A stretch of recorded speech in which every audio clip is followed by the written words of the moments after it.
Hey, welcome to the Cam and Otis Show. On this episode, man, we're gonna get into some fun stuff with my good buddy, Dr. David Gruder. And your name sings with doctor in front of it. I don't know if that's what drove you to becoming a doctor, but it just sounds right. Dr. David Gruder. I mean, David, good to see you, man. Good to have you on the show.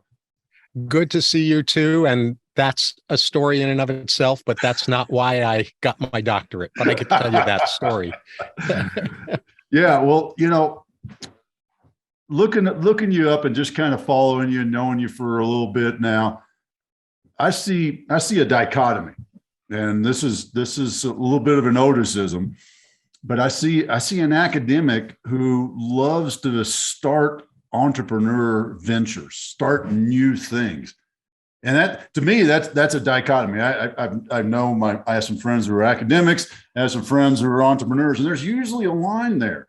And it seems like you're walking that line, David. Tell us why that is. What is it that excites you about starting new things?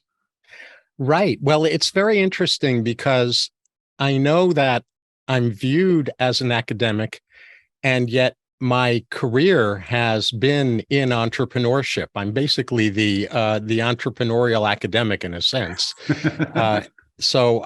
It's not unusual for me to bridge worlds. That seems to be part of my chemistry, part of my makeup. My interest is in bringing the portions of academic knowledge that are valuable in a boots on the ground, practical way in individual development, in business development, and in societal well-being into everyday application. So in a sense, I suppose we could call me an applied academic, but my career has not been primarily around holding academic positions, although I am an adjunct faculty, but I'm very inactive in that role. Where did the spark come from? I guess what I'm trying to ask is, which direction did this flow? Were you the entrepreneur who wanted more knowledge, or were you in school and then you were like, oh my gosh, I got this idea I want to run with? Which direction did that go? That's a fascinating question, Camden, because here's what happened. When I was about 16, I was on a path to become a professional musician. In fact, nobody asked me, what university are you going to? They asked me, what conservatory of music are you going to? Mm-hmm. And much to the chagrin of my multiple music teachers at that time, I knew at 16 that even though music was my first love, in many ways is my first love, psychology was my calling. And that the reason that psychology was my calling was because I was supposed to have some significant impact in the world. That was not clear to me what that was at that point, but what was clear was that I was supposed to have significant impact. And the reason that I launched out on a path to get my doctorate, which is in both clinical psychology and organizational development psychology, was simply, I didn't really care about the doctorate. I still don't, honestly. What I cared about was having the degree and the licensure that would give me society's approval to be a renegade. And so when I was finishing up grad school in the final couple of years of my doctoral program, there was nothing that was attractive to me about going into a setting where I was working for someone else, or working in a clinic, or working in an academic institution, although I had held a position in an academic institution prior to that. But what the only path for me was being an independent entrepreneurial psychologist. And so that was true for me from the very get-go. So was it a buck the system sort of thought, or was it, was that buck with a B, Dad? Yes. David, I saw your face too. You heard it. What? Making fun of? No, you just didn't pronounce the B. The other four-letter word. Yes. You could say. I just wasn't going to say it. I didn't mean to say it. Was that a Freudian slip? There we go. Ask the doctor. Oh, probably. It might have been a Jungian slip, but we won't go there. In any event, my makeup is as a world walker, and what I mean by that is that I seem to be endowed with an ability to go into a wide range of settings and speak the language of that setting. So, for example, one of my areas of expertise is a specialty area in psychology, which is a pretty renegade area called energy psychology. And for our listeners, the most well-known member of the energy psychology family is EFT, emotional freedom techniques, also called tapping. And I have given medical grand rounds on tapping. So I can have conventional doctors and nurses eating out of my hands, even though I'm talking about something that would appear on the surface to be pretty flaky and woo-woo. So the renegade in me operates oftentimes inside of conventional settings in order to be a pot stirrer. And I think where that fully got activated in me was when I was 15 years old and my parents sent me to Woodstock. Like the Woodstock? The Woodstock. Oh, wow. Wow. Which is its own story, and I'm happy to share it. But yeah. There's that part of me that's sort of the never recovering hippie, and the other part of me that was really trained to operate and function effectively in a conventional world. So what I'm wondering about is this: was it this I guess deep curiosity, kind of I'm picturing the young kid is going, why that, Dad? Why is the sky blue? Why is the car go that way? And then as you got older, maybe the guy who's like peeling the onion back and going, what's this? Well, let me see what else. Is it that sort of thing that drove you so hard? It really is in a lot of ways. When I was in elementary school, I really was I fit the stereotype of the typical outcast, the one who was bullied and stuff like that. And it was really because as I have the wisdom now to look back on it, I see that it was because I was a high functioning autistic and I didn't know that. And autism wasn't terribly well known at that point in time. And my form of autism was fairly mild, so it would never have been diagnosed. And what I remember, because of my parents were both also high-functioning autistics, I made a decision in 4th or 5th grade that my parents did not understand how the world worked, and my brother certainly didn't. He's 3 years younger than me, and he was a full-blown childhood autistic. I made a decision that because my parents, in my opinion, didn't understand how the world worked, it was on my shoulders to figure out how the world worked for them and for me. And so that's really what launched the peeling of the onion for me, starting at a really unusually young age. That reminds me of a conversation we had recently around the, personalities being coping mechanisms, that you're just finding your way inside your family and that becomes your personality trait. And I could see that with you, how you built that personality trait younger and then carried it on into your professional world. As you already kind of mentioned that you wanted, the reason you pursued the doctorate was, and to belittle it a little bit because it's fun, the piece of paper that you could show people and say, hey, look, I'm a doctor. I know what I'm talking about. Looking out, not just in your case, but kind of broadening that a little bit for other people. Yeah. what do you think should be the approach for people that have that thirst for knowledge, but then may recognize that academia may not be the most impactful path forward, or, just expensive at the very least? Right. Well, a great question, because as we know, some of the most brilliant, in fact, in my experience, many of the most brilliant entrepreneurs were not people who were bookworms. They barely finished high school, or they may have put in a couple of years of college, or they might have graduated college, but that the academic pathway was not their pathway.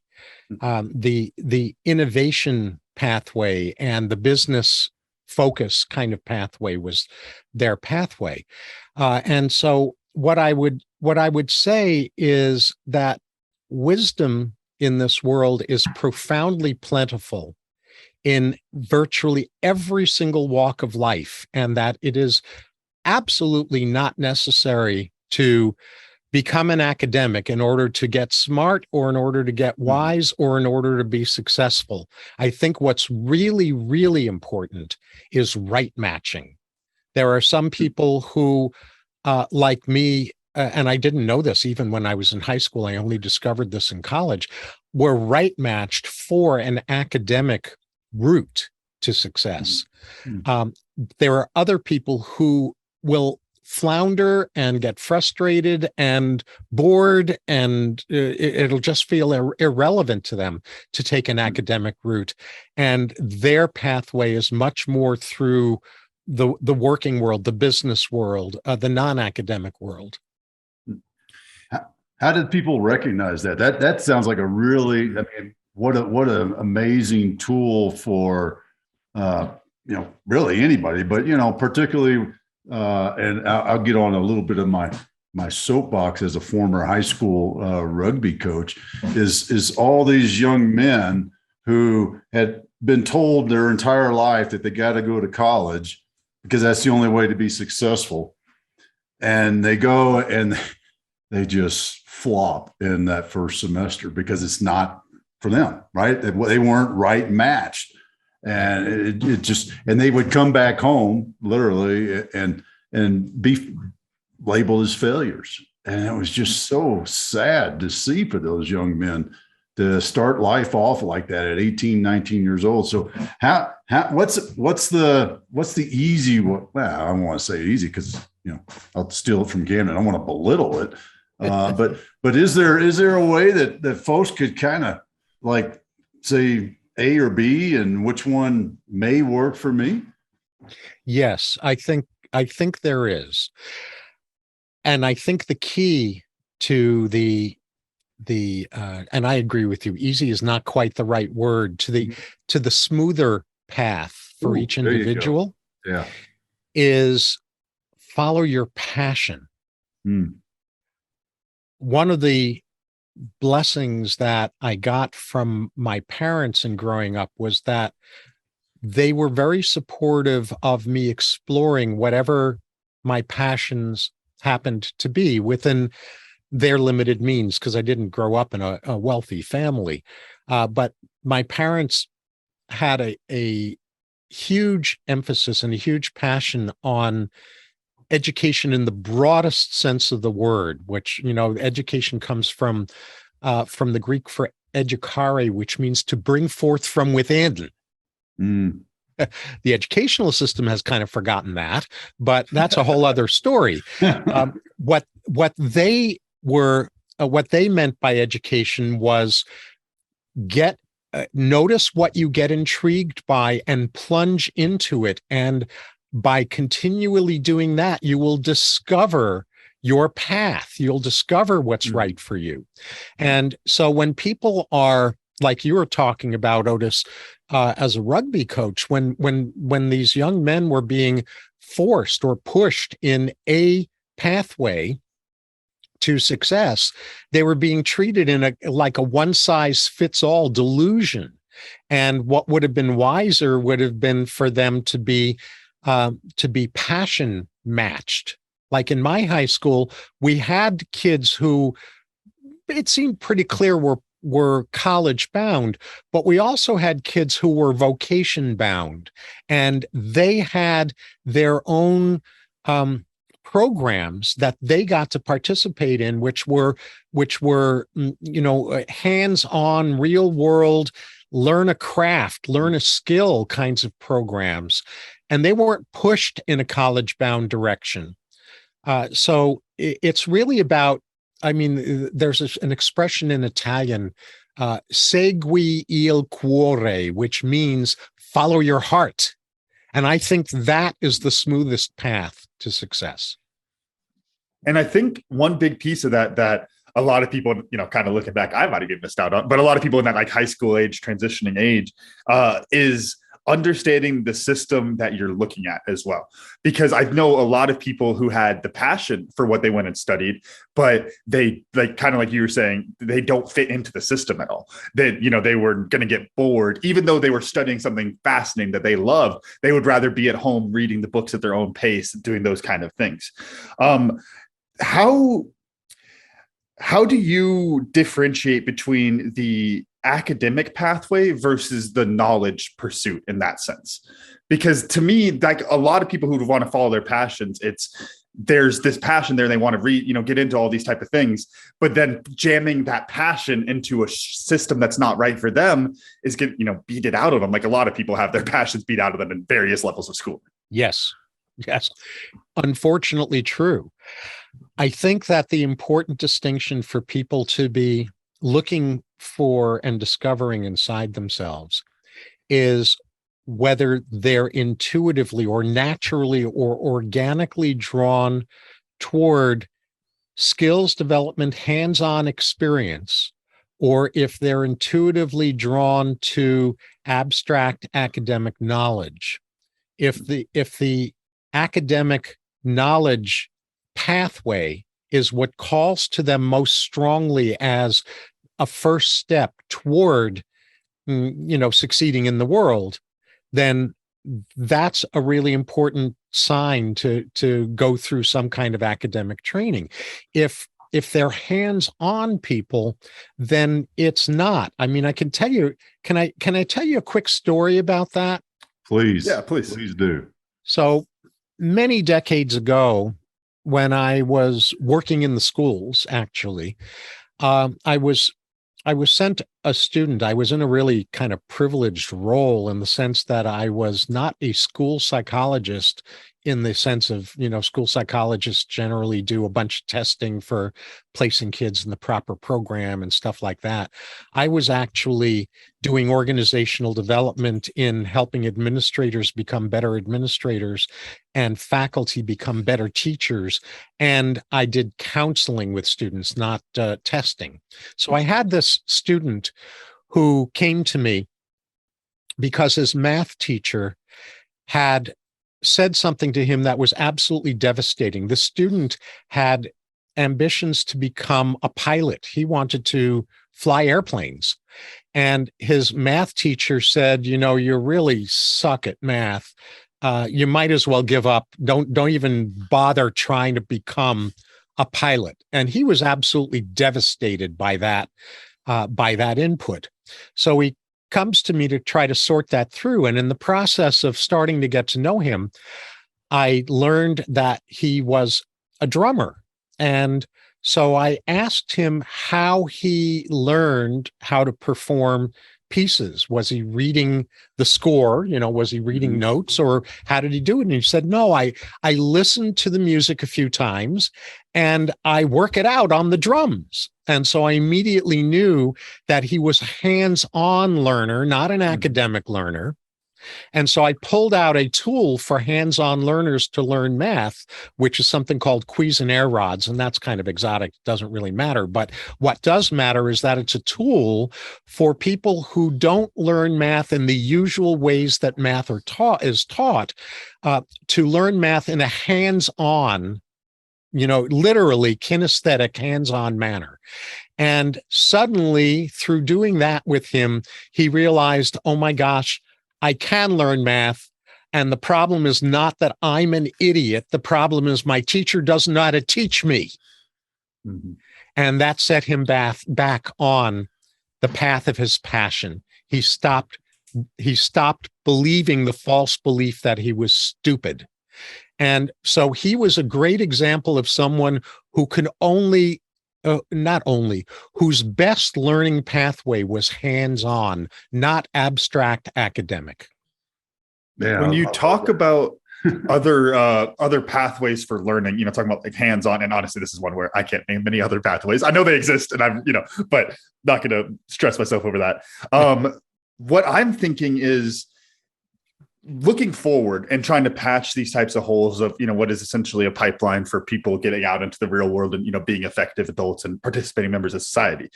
There's one approach that I think is the first one that comes to mind for people, which is academia fixing its system, getting, high school more options for hands-on learners and, getting those different routes for people. And so that's the one option that comes to mind. Then there's this other one that's really coming up as we're talking about your background, which is entrepreneurial academics, which is you going out and doing it and learning as you go in that same pursuit of knowledge. I guess the question there is, do you think that it's a little bit like idealistic, taking the problem out of our hands to say academia, fix yourself, rather than the rest of us, entrepreneurs going out there and setting up other systems that can supplement that pipeline? Yeah, I think the idealism, the idealistic kind of track for that would be leaving it to academia to figure this out for themselves. Mm-hmm. I think that the way, what I've seen over the course of my career is that the way that that institutions change is through consumer demand. Mm-hmm. When consumer demand grows to a particular level, the mainstream of whatever market segment we're talking about, whether it's academia or the field of medicine or whatever it happens to be, they start to discover that they're missing out on a profit center. And when they realize they're missing out on a profit center, that's when they mobilize. And I'll give you two concrete examples of that. One from academia and one from medicine. From academia, the conventional MBA, the Master's in Business Administration, those conventional versions of that degree really didn't teach people how to be entrepreneurs. The conventional MBA taught people how to be cogs in a corporate wheel. Mm-hmm. And because of growing consumer demand for more sophisticated ways of becoming entrepreneurs for those who were more academically minded, suddenly we started seeing the proliferation of entrepreneurial MBA degrees, right? Mm-hmm. Yep. And it wasn't like academic institutions thought, oh, well, this would be a really cool thing to do. It was consumer demand. They realized there was a profit center there. In medicine, back in the 1970s, I was an administrator for what was the very first professional organization in the field of integrative medicine. And back then it was called holistic health. And at that point in time, in the mid-70s, there was no demand for that. And so, mainstream medical institutions thought it was quackery and woo-woo stuff and all of that. Fast forward into the early 1990s, mid-1990s, all of a sudden we're seeing in very mainstream hospital systems, departments of integrative medicine, centers for integrative medicine popping up. They didn't do that because they thought, oh yeah, this is a cool idea. We're gonna be at the forefront. They did that because consumer demand for those services had grown between the 1970s and the 1990s to the point where there was a profit center they were missing out on. That's how you create change. Where did this now kind of, I'm thinking more in the Dr. Gruder chronology. Where did you get into the business aspect of this? Because you've done some really deep dive into the business, the leadership side and the business, design side. you didn't think of that when you were 16, did you? Not only did I not think of that when I was 16, it was completely off my radar because my mom was a, classic 1950s, 1960s person who actually gave up her passion to become a mom. She was Beaver's mom, right? She was. And my dad was a corporate guy. I mean, actually, he started off as an accountant, as an IRS, an Internal Revenue Service agent, and then worked his way through law school at night and became an attorney and worked in a corporation for the rest of his career. So my father's idea of success was cog in a wheel. Yeah. There was no entrepreneurial training in my family, I can tell you.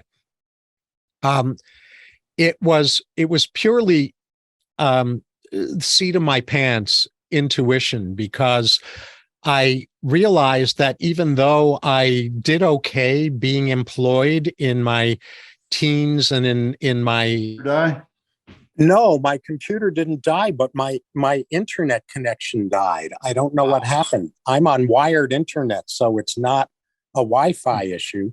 I'm calling on my cell phone now. Well, the audio is fine. If you okay, you want to put in you got your earpiece with you, that might make it a little bit easier so you don't have to hold the phone in front of you. Well, I have a phone holder that I might use. Let me see how that will do. Yeah, that works. Yeah, the background's not the greatest. That's all right. And I'm going to keep trying to rejoin while we're doing this. Okay. So we were talking just to kind of, and I'll do an action sort of thing for Norman when he edits this. But we were talking a little bit about your transition, realization of the business side of it. And I think Camden, you said David was right in my teens. When I was a teen was when the last part of it I heard. Yeah. Well, with all this trying to figure out what had gone wrong, I totally lost my train of thought. Yeah, no worries. So here's the question. We'll set it up, and then I'll say, all right, let's go, and that'll cue Norman.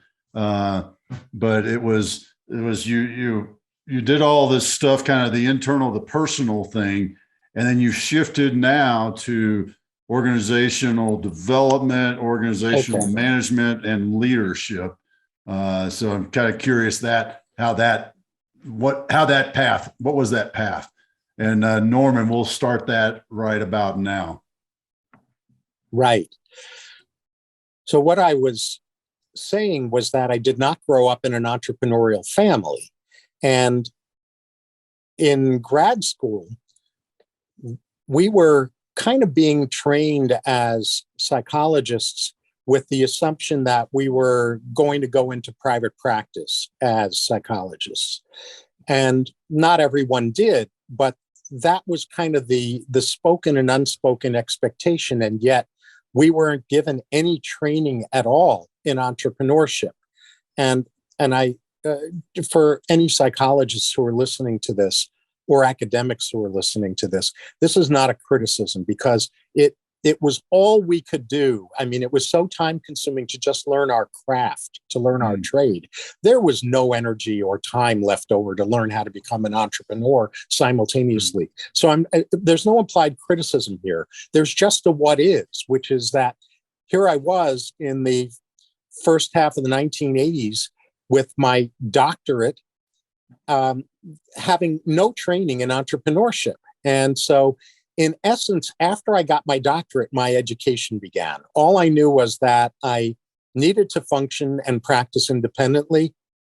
I was blessed with opportunities, not only as a psychotherapist. At that time, I no longer provide psychotherapy because of other focuses in my career. But at that time, I was doing a combination of psychotherapy, teaching, and consulting, and then started doing more and more training and workshops and keynotes and things along those lines. And it was in the process of doing those activities that I realized I got to learn how to be an entrepreneur. I have to learn what it means to be self-employed and how to do that in a good way. That's a fascinating path in the sense of, and I'll throw this out there too. Friends who are dentists and lawyers, same thing. It's nobody taught them how to start, the injury business or become a lawyer. They all my friends who are lawyers all started off working for somebody else. Dentist, almost every dentist I've ever known, to include some close friends, all start off the same way because they never get taught this is how you run a business. And I think that's an interesting thing that there's your business idea. That's a really important point, because what you're describing is the apprenticeship model. Mm-hmm. Mm-hmm. And it hasn't been formally thought of that way, but this is the way we traditionally in society learned a craft or learned a trade or learned a profession, was through apprenticing to someone who was hopefully a master at whatever that was, right?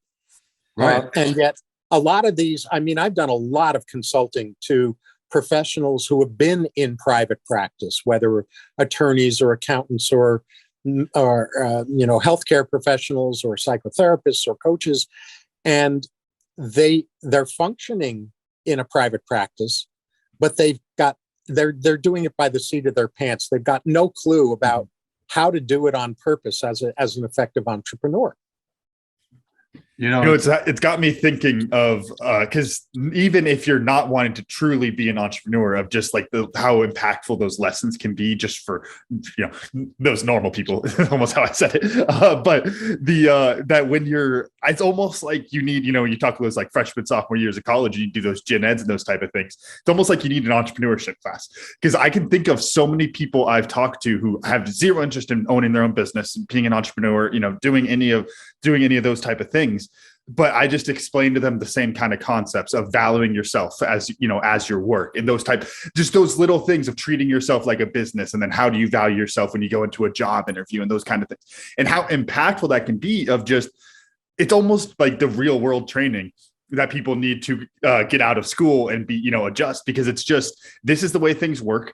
You are a person going into a company, you have to show your value. Otherwise they're not going to let you in. And those type of things aren't going to go away. It's not, it's not against the academic idea of learning these things and getting that high level knowledge. It's just that, how do you translate that knowledge into the real world?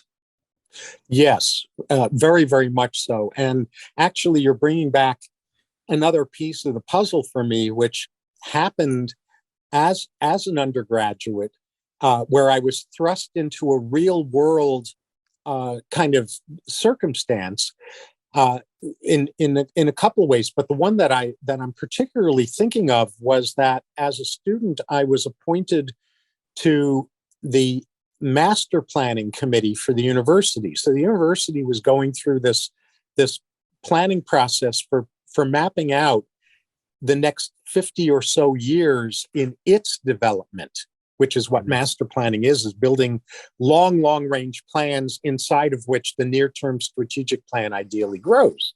And so I had no background in any of that. I didn't even know what master planning was, but I was thrust into the deep end of the pool as a master planning committee member.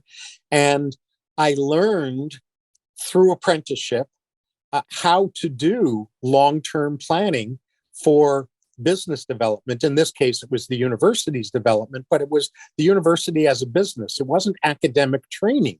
It was real life entrepreneurial training. And so that was kind of put into my DNA as an undergrad. And so I was really blessed with having been thrown into the deep end of that pool. And that serves me to this day, because most strategic planners haven't been trained in long-range master planning. That actually sets up another question I had written down, which is inside of the organizational structure, talking about them responding to the consumer demand. How in your experience, how do you switch that to be proactive rather than reactive? Because as much as, taking it from the entrepreneur side, as much as you want to, be a demand-based business where there's already the demand there, the visionaries who are setting the plans for 15 years from now are going to make a lot more money eventually. And so it's like, how do you flip that mindset in an organization? Yeah, great question. Yeah, short answer, please. So that's easy question. Come on. Yeah, short answer. So, good point. Stephen Covey, in his most famous book, the late Stephen Covey, The 7 Habits of Highly Effective People, one of those principles he called "begin with the end in mind." And from my perspective, he almost got it right. It's begin with the best possible end in mind.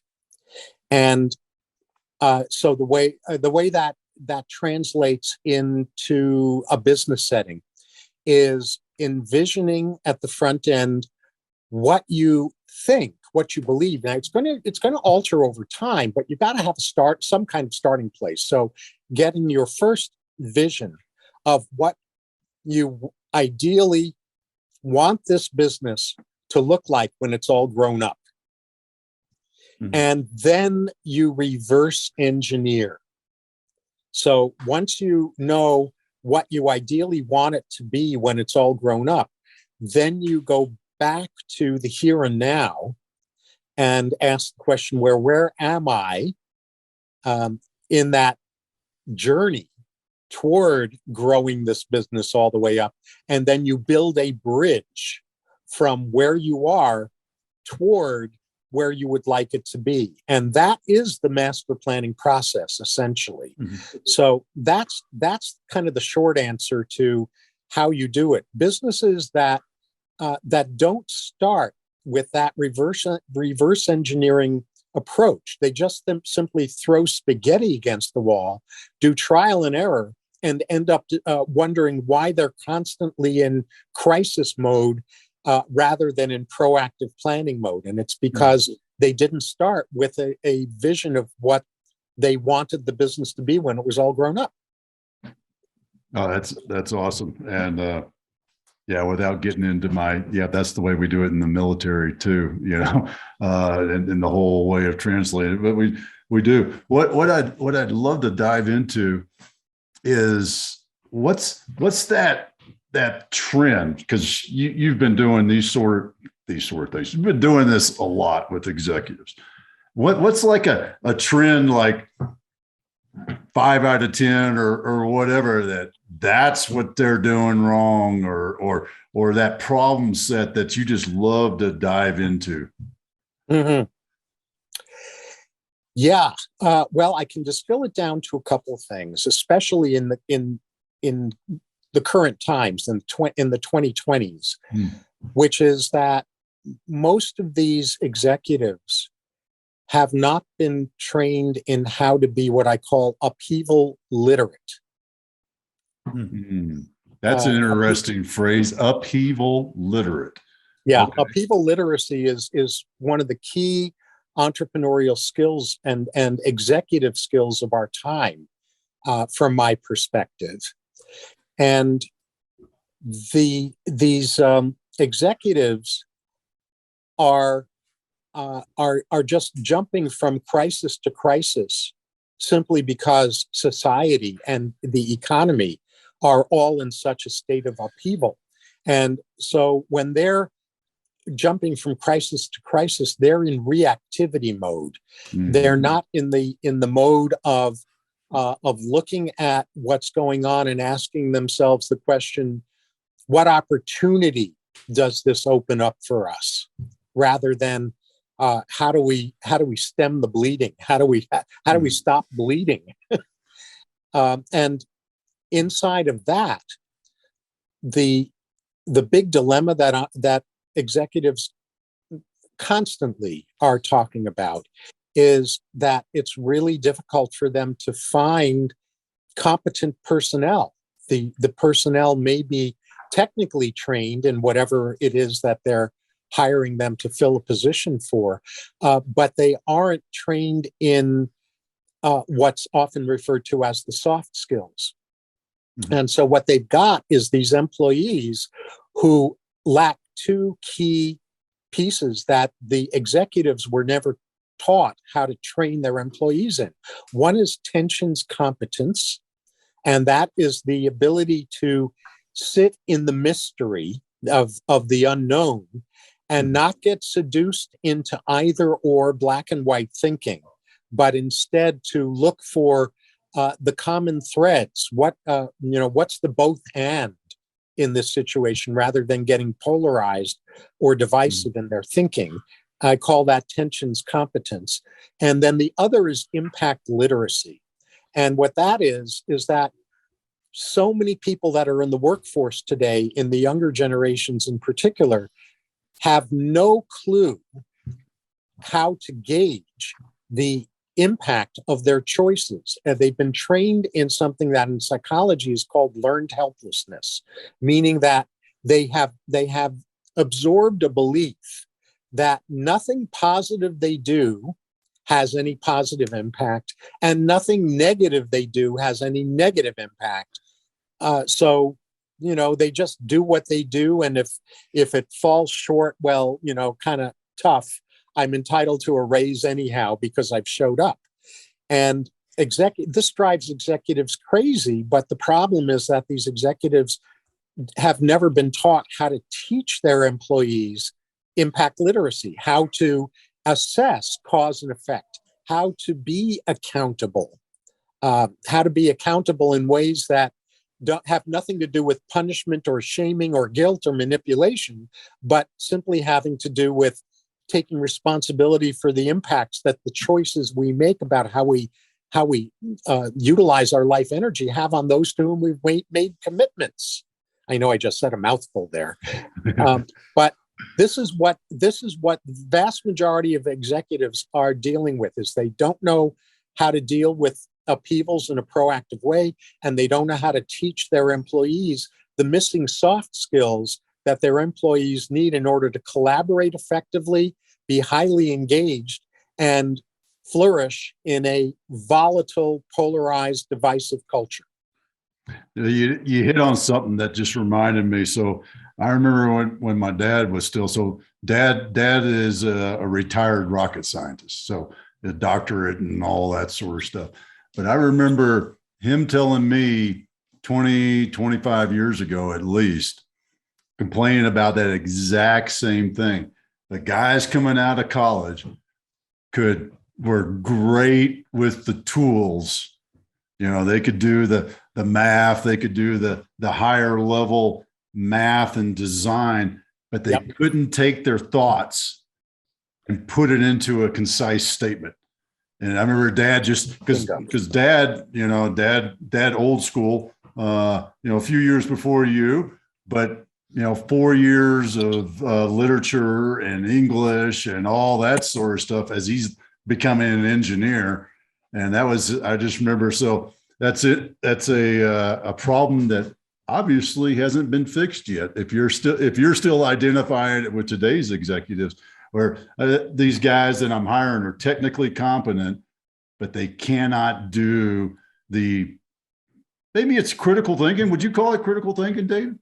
Would you call that? Part of it is that they weren't trained in critical thinking because of the deterioration in the education system, and part of it is that they weren't trained in how to collaborate effectively, and they also weren't trained in. And here's a really big key. They weren't trained in how to understand how to maintain their passion in their work. They didn't know how to connect their impact mission in the world as a human being. They didn't even know what their impact mission was, with their roles or jobs' true value to the business, with the business's true value to its customers first and foremost, and society in general secondarily. And that kind of lack of what I call vertical integrity, aligning my personal impact mission with knowing what portions of my personal impact mission I get to express through my role and my job in helping my business, the business that I'm in, fulfill its mission, its impact mission, its true value as a business. Without that vertical integrity, people don't stay engaged. They don't grow. They don't develop the passion to grow parts of themselves that they didn't get taught about in school in order to really flourish in business. So I want to play devil's advocate a little bit here with y'all, because as we're talking about, the people coming out of college not having these same skills, it kind of brings me back to the conversation earlier about, is it idealistic to want academia to fix all these problems? Or is there, another entrepreneurial solution there? One of the interesting things I've heard about connecting academia to the real world, if you want to put it that way, is that you have these academics who can have this plethora of knowledge, but they can't tell any normal person about it because there's so much jargon, and all those layers of jargon are just making it impossible for the normal person to understand. And then it creates this opportunity for other people who have the ability to understand that knowledge and then synthesize it in a way that other people can understand. I think my favorite example of this is Stephen Dubner with Freakonomics, that he's not a great, I think he says it all the time. I'm not a great economist, but gosh darn, does he have an amazing podcast that gets a lot of people interested in economics and synthesizes those amazing ideas. And so my devil's advocate statement there a little bit is it necessary that we try to teach everybody that? Or is there a little bit of division of labor that needs to be happening where you have people who have that super high level knowledge, and then we just need other people to be able to synthesize it for them? Every nerd with their stack of books needs somebody who can explain it walking behind them, that type of thing. Great question. And the only thing that, before I get to my response, the only modification I would offer to you is I think you're playing angel's advocate, not devil's advocate. Oh, I love that phrase. I'm using that from now on. The division of labor, I think, is very, very important. One of the problems that I see right now, which led to my current co-author and me writing the next two books of mine and his that are going to be released in September of 2022, is that business structures today are designed both in terms of executive structure and in terms of culture. They were designed for product-based economy. And we've gone beyond product-based markets to the experiential economy and now into the transformation economy, meaning that people used to be manipulated into buying products and services. And then they got a little more sophisticated, and consumers wanted to purchase a great experience through the product or service they offered, the business offered. And now what consumers are wanting is not just simply a great experience, but they're wanting purpose and meaning through the product or service they buy. And the business structure is not designed for the transformation economy.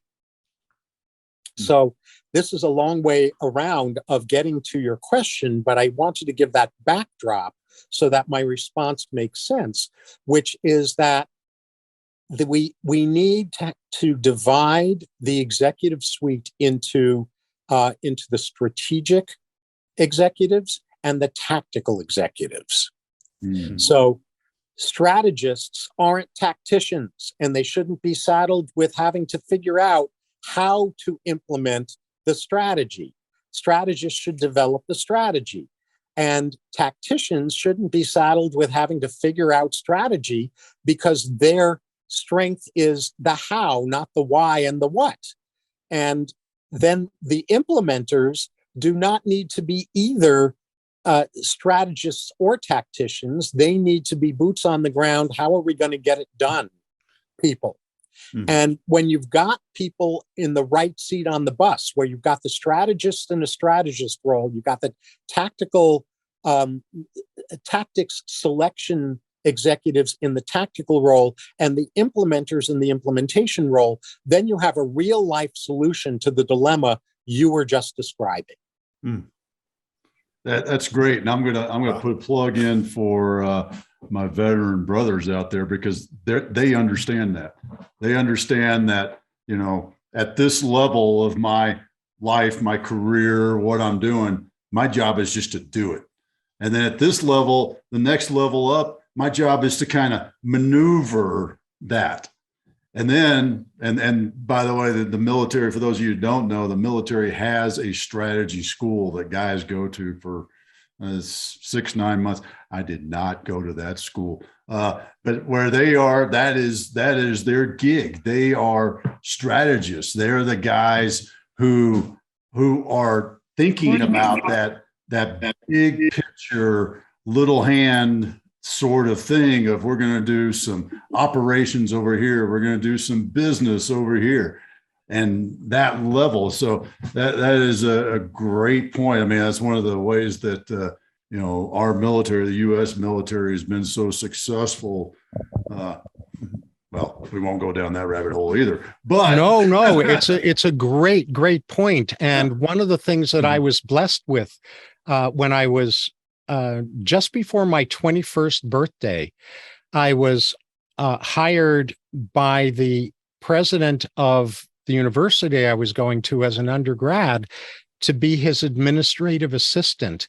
And the president of my university at that time was someone who had come into this university presidency from having been a Marine Corps colonel who was an undersecretary of defense, and then prior to that headed up the War College. Yeah. And he was a marvelous mentor for me because he had exactly that kind of mindset that you just described, Otis. Yeah. I want to shift gears. And Sorry, before you shift gears, I wanted to add one thing on that, you know, we were talking about, you know, the uncertainty that people are dealing with in the 2020s and how that, you know, how that works into business and everything. And I think the interesting thing that I'm realizing, coming a little bit full circle on this, is, you know, when you talk about the strategists and tacticians and implementers, they all live in different worlds, essentially, where their understanding of the world that they're operating in, to create certainty so that they are able to operate, they have to live in that different world. If you expect implementators, wow, that really struggling on that word, I'm gonna go ahead, to understand some big picture strategy, you know, to sit in on the C-suite meeting where you're going through the pre-mortem of all the things that could possibly go wrong with the business, they're gonna freak out and they're not gonna be able to do their job anymore. And I think the eye-opening moment for me on that is that continues all the way up. That the tacticians, gosh, I'm struggling on the words we need in the podcast. The tacticians, if you expect them to step up into that next world, that uncertainty is going to hurt their productivity just the same. And as much as, you know, there are people like David, you mentioned you're one of those yourself, that are able to go in between worlds. It's a very important thing, but we shouldn't expect everybody to be able to do that. Because if you do, I mean, honestly, I've had this, I could use the example of Norman, our producer here, when he and I were working on one of our startups. There were a couple of times where I sat him down and I laid out some big stuff, and I saw him freeze for like 3 days in work, where he like couldn't do anything because he was just like, wait, but so how are we going to market the? I was like, okay, sorry. I'm never telling you that stuff again, unless you ask, like, we need to step out from it, because I opened up Pandora's box to him and it shattered the world that he was living in. And it created a lot of uncertainty. So I think it's really important to recognize just that people are living in those different worlds, and that's not necessarily a bad thing. It's natural, because you need to create certainty in order to be productive. Beautifully said. And my add-on to that is that there is going to be a percentage of implementers who show an interest in and a potential to master tactician kinds of capabilities. And there are going to be a percentage of tacticians who who become intrigued with strategy. And when you know in a business, and I'm constantly working with businesses on this, when you know how to identify those people and know how to nurture that intrinsic interest that some of those individuals have, you end up with an internal succession plan process. And the military, going back to the military, when the military's functioning really well, it knows how to do that. It knows how to spot which implementers have the potential to become managers, if you will, to lead small groups, and which of those leaders of small groups have the potential to become strategists, right? And so it's not rocket science, although unfortunately, not enough executives are trained in how to identify and, more importantly, how to nurture and train those folks. And they don't do conscious architecture of succession planning from within in those ways. When a business does that, it thrives because it's constantly giving people who want to move from implementer to tactician or tactician to strategist pathways to accomplish that, even if there's no role for them to do that in that company. Then they move to another company in order to in order to move into that new role. Healthy businesses take joy in people leaving for the right reasons, because that company doesn't have that next step up for those people. What happens instead in these companies is something called the Peter Principle, which a lot of people don't know about anymore, but it was a very famous book back in the day. And what the Peter Principle says is that people are promoted to their highest level of incompetence. They are thrust into roles that they either didn't have the aptitude for, or they because they really excelled in their prior role, or where they had some potential to fill the new role that they were promoted into, but they were thrown into the deep end of the pool with no training and no mentorship and no apprenticeship. And so they floundered because they didn't get what they needed in order to succeed. And that's a nuts way. That's a crazy way of conducting business, and yet it's incredibly common. I want to, what I was shifting gears to, and you've touched on this a little bit, but what's the next thing that executives should keep an eye out for? That trend, the problem robots. set.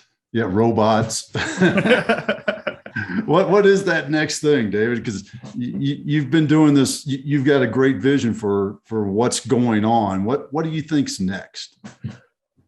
Wow, that's a really broad question. Maybe we can narrow it down so that I don't have to give you a half-hour-long answer. Next in terms of what? Next in terms of society? Next in terms of business? Next in terms of business leaders, business executive leaders? What should they be looking out for in the next trend of problem sets? Well, it's going to be a combination of two things. One is that they need to always have their finger on the pulse of macro trends, meaning trends that are going on in society, in the economy, in the development of humanity. And I'll unpack that in a second, but just kind of at a high level first. And the other set of trends that they need to be aware of is how the business culture marketplace is changing. What employees are really looking for in being employed in a business today versus 10 years ago or 20 years ago. So there's the macro level, which is the economic and societal and government regulations level of things. And then there's the more internal or micro level, having to do with how do we restructure our corporate structure and our company culture to flourish inside of today's macro factors. So those are the two kind of broad categories. And if you want me to unpack either of those in more detail, I'm happy to do that. No, that's a great seed planter. Because I was thinking, you mentioned we were a product-based economy, and now I've forgotten one of them. Then experience-based and now transformation-based. Transformational. Is there a next thing that you see coming? Beyond the transformation economy? Yeah. Mhm. Yeah, actually, yes. The transcendent economy. And what transcendent means, and this is a shorthand for, is that people moved from buying products or services to buying experiences through products or services to buying purpose through experiences with products or services. I see the next trend as people buying elevated consciousness, spiritually aligned consciousness, and I mean spiritual in the most broad sense of the term, with or without religion, but transcendent, buying elevated transcendent consciousness through purpose with a great experience, purchasing a product or service. That I think is the next evolution in the business marketplace, and I think we're still a few years off from that catching speed. Right now, the transformational economy, it has been estimated to be a $3 billion marketplace. Mm. So it's really catching on. Transcendent, nowhere near as big at this point. Not yet. Wow, that's great. I appreciate you sharing with that your thoughts on that, which always at least makes me start to think about so, because we've talked about a lot, and what did we learn, and how do I choose the one thing, because what I'll go back to is the right matching. I love that thought process, and I'm hoping some school counselors are out there listening to our show, and start to think about things in that sense, because there's a lot of kids who get told what you said. That young man who wanted to be a pilot and was told give it up. That still happens, which just breaks my heart when I hear those things. Ditto. So I love that, and I've got a nephew who's a guitar player, and the way he plays the guitar is he hears it. He doesn't. I asked him the other day, "Can you read music?" And he said, "What do you mean? You can. There's music that's written down. How would you?"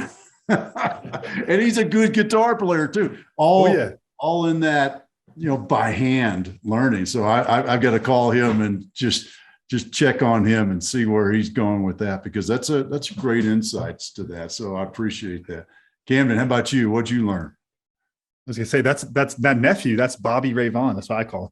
That's right. But no, what I learned, David, you were talking about tensions, competence, and that it's not either or, it's both and I just think that's such an important thing moving forward. That I think talking about living in those different worlds and creating your own certainty and that kind of stuff.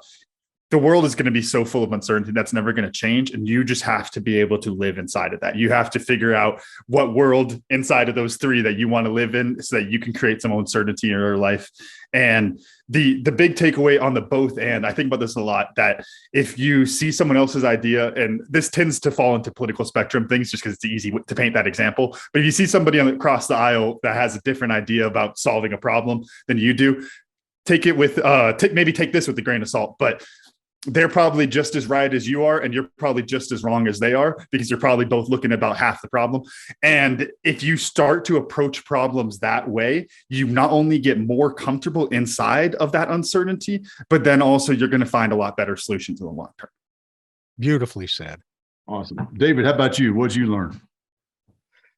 Well, what I learned is that there's still a whole lot of interest in the kind of the big picture conceptual understandings that we covered, which is kind of different from what my primary focus is, which is the boots on the ground. How do you do step by step implementation? This is part of what separates me from conventional academics, because yes, I can talk on high level philosophical or conceptual frames. I can certainly that world is fun for me.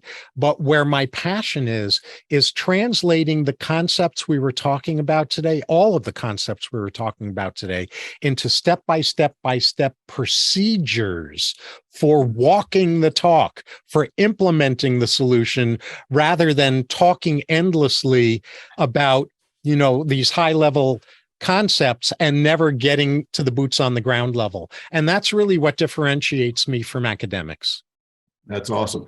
Now, you mentioned 2 books coming out in September of 22. Can you tell us about it? Can you drop some ideas, some teasers? Let us know. Sure. So my co-author, Mark S.A. Smith, and I have written 2 interconnected books. One is called The Nimble C-Suite, and the other is called The Nimble Company.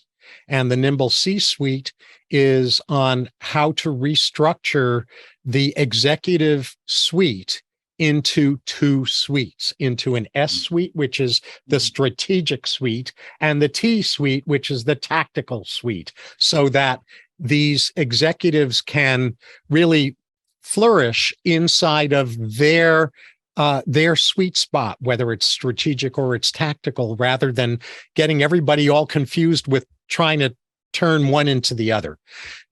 And then the Nimble Company is about how to restructure the company culture.